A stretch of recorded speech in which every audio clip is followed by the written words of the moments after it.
answer session.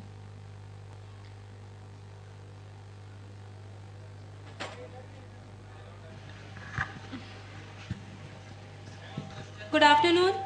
I am Shikha Joshi and my question is from Pandit Mehta ji. Sir, मेरा आपसे प्रश्न यह है कि हम अपनी लाइफ को कंटिन्यू करते हुए काम में कैसे अपना बेस्ट दे सकते हैं और कैसे उससे बेस्ट ले सकते हैं.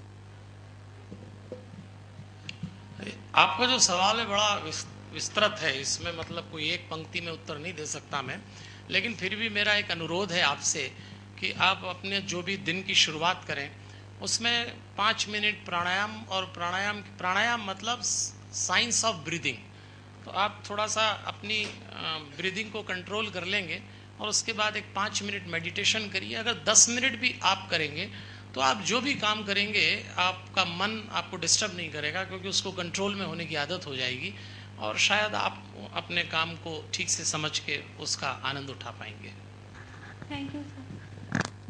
पंडित जी, मेरा नाम अमरचंद कुशवाहा है. मैं आईपीएस एकेडमी से हूँ. पहले तो मैं आपको धन्यवाद बोलना चाहूँगा. आपने बहुत अच्छी अच्छी बातें हम सबको बताई. पंडित जी, आपने कहा बीच में कि मन की डाइट जो होती है विचार होते हैं और उनको कंट्रोल करना चाहिए, रोकना चाहिए. तो पंडित जी कृपया ये बताइए कि हम उनको कैसे रोकें. जी, मैंने आपसे कहा कि मन सांस से विचार खाता है और किसी तरीके से नहीं खाता. तो यदि आप प्राणायाम, जिसको कंट्रोल ऑफ ब्रीदिंग या साइंस ऑफ ब्रीदिंग कहते हैं, लगातार करेंगे तो आप सांस पे कंट्रोल करना सीख जाएंगे और उसकी डाइट देना बंद कर देंगे, जिसको कहते हैं थॉटलेस ब्रीदिंग. आप में से जिन लोगों ने कुत्ते पाले होंगे, मैं आपको समझाने के लिए बात समझा रहा हूं कि मन का मामला क्या होता है, आसानी समझ में आएगा.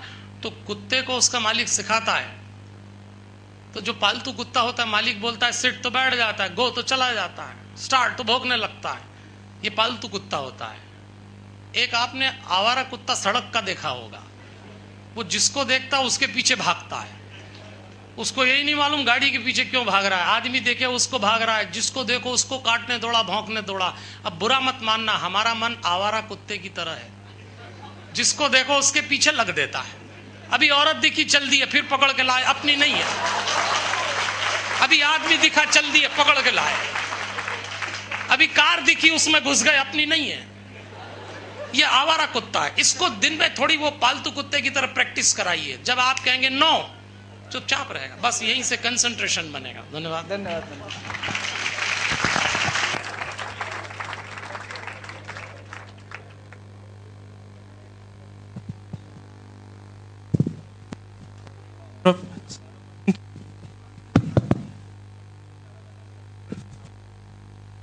पंडित, सर्वप्रथम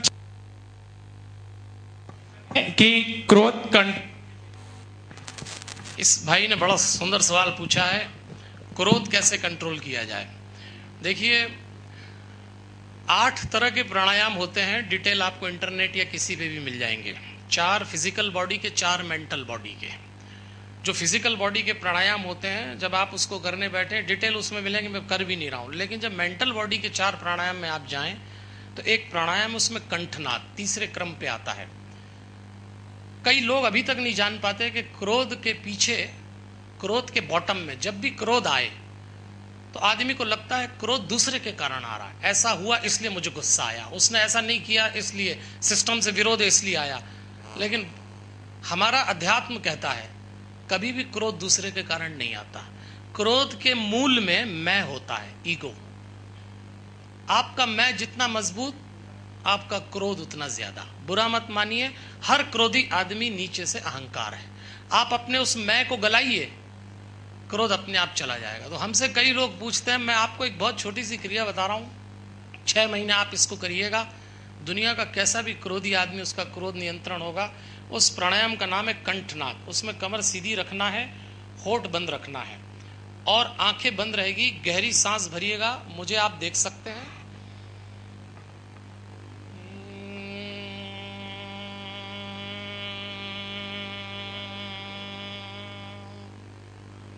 होठ बंद करेंगे, आंखें बंद रहेंगी और गुंजन करना है, एक हमिंग करना है ओम की.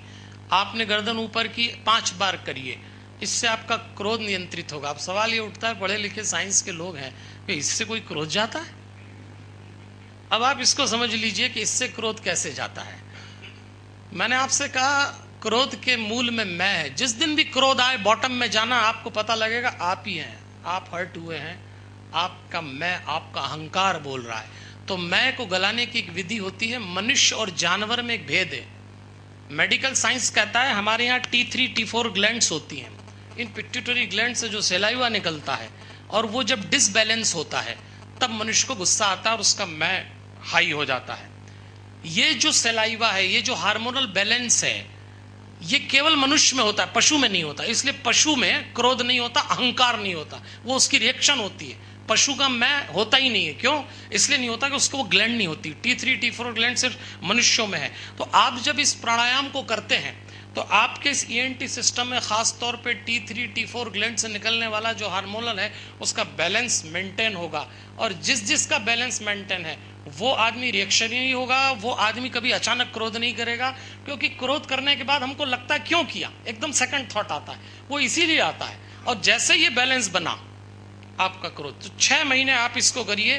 कंठनाद है ये, और आप इस भाव से करिए कि आप T3 T4 ग्लैंड से निकलने के सेल, जैसे कई लोगों को पहाड़ पे फ्लूइड बैलेंस के कारण चक्कर आने लगते हैं, मोशन सिकनेस होता है, पर ऐसे ही ये बैलेंस बिगड़ा हमारे भीतर का हार्मोनल बैलेंस और आपको गुस्सा आया। आप कंठनाद करिए 5 से 7 मिनट। अगर आप कंठनाद करेंगे आप स्वयं पाएंगे कि जिन स्थितियों में आपको गुस्सा आती थी अचानक वो गुस्सा आना बंद हो जाएगा। हम जहां जहां भी इस प्राणायाम को बताते हैं, हमको घर के दूसरे सदस्य बोलते हैं आप तो इनको कराओ,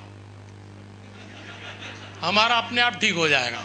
हर आदमी वो ईगो समस्या वही है। तो आप ये कंठनाद करिए, आपका क्रोध नियंत्रित होगा। एक सवाल पूछा है मेरा अगला व्याख्यान कब होगा। एक बहुत छोटी सी सूचना दे देता हूं, आपके शहर के लिए है।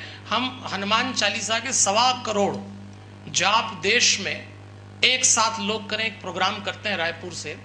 वो रामनवमी के दिन होता है, हर साल होता है, पूरी दुनिया उसको देखती है टेलीविजन पे। इस बार एक और कार्यक्रम किया जा रहा है और उस कार्यक्रम का नाम है एक शाम रिश्तों के नाम। 2 अगस्त को राखी का त्योहार है।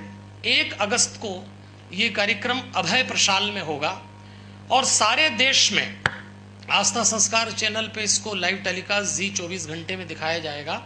और इसको इस बार वेब ड्रिवन बनाया है, तो आप लोग अपने मोबाइल पे, लैपटॉप पे भी इसको शाम को 7 से 8 अभय प्रशाल में 1 अगस्त को राखी के ठीक एक दिन पहले। और इस कार्यक्रम का नाम दिया है एक शाम रिश्तों के नाम। शुरू के 7:10 तक 1.25 करोड़ लोग पूरे देश में उसको देख के एक साथ हनुमान चालीसा का पाठ करेंगे। उसके बाद 40 मिनट हनुमान जी और किष्किंधा कांड, समस्याओं का समाधान जीवन में हनुमान जी कैसे करते हैं, इस पे हमारा व्याख्यान होगा। ये कार्यक्रम इस बार इंदौर नगर में हो रहा है और हमारे प्रदेश के उद्योग मंत्री कैलाश विजयवर्गीय और आपके यहाँ के एक विधायक श्री रमेश मेंदोला जी इस कार्यक्रम को स्थानीय स्तर पर ऑर्गेनाइज कर रहे हैं, वो उसके अध्यक्ष हैं। अभय प्रशाल में उस दिन 10 से 15 हजार लोगों को आमंत्रित किया है। ये सिर्फ इसीलिए किया जा रहा है एक शाम रिश्तों के नाम।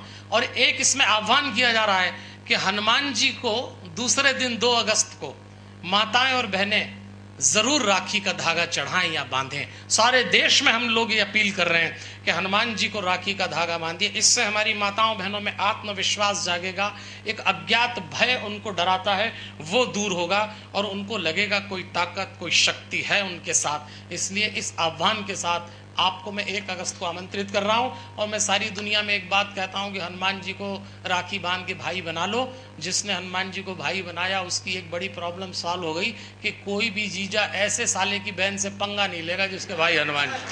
करके देख लो आप। आपका स्वागत है, धन्यवाद। The session 4 ends up here. To present a token of remembrance to Mr.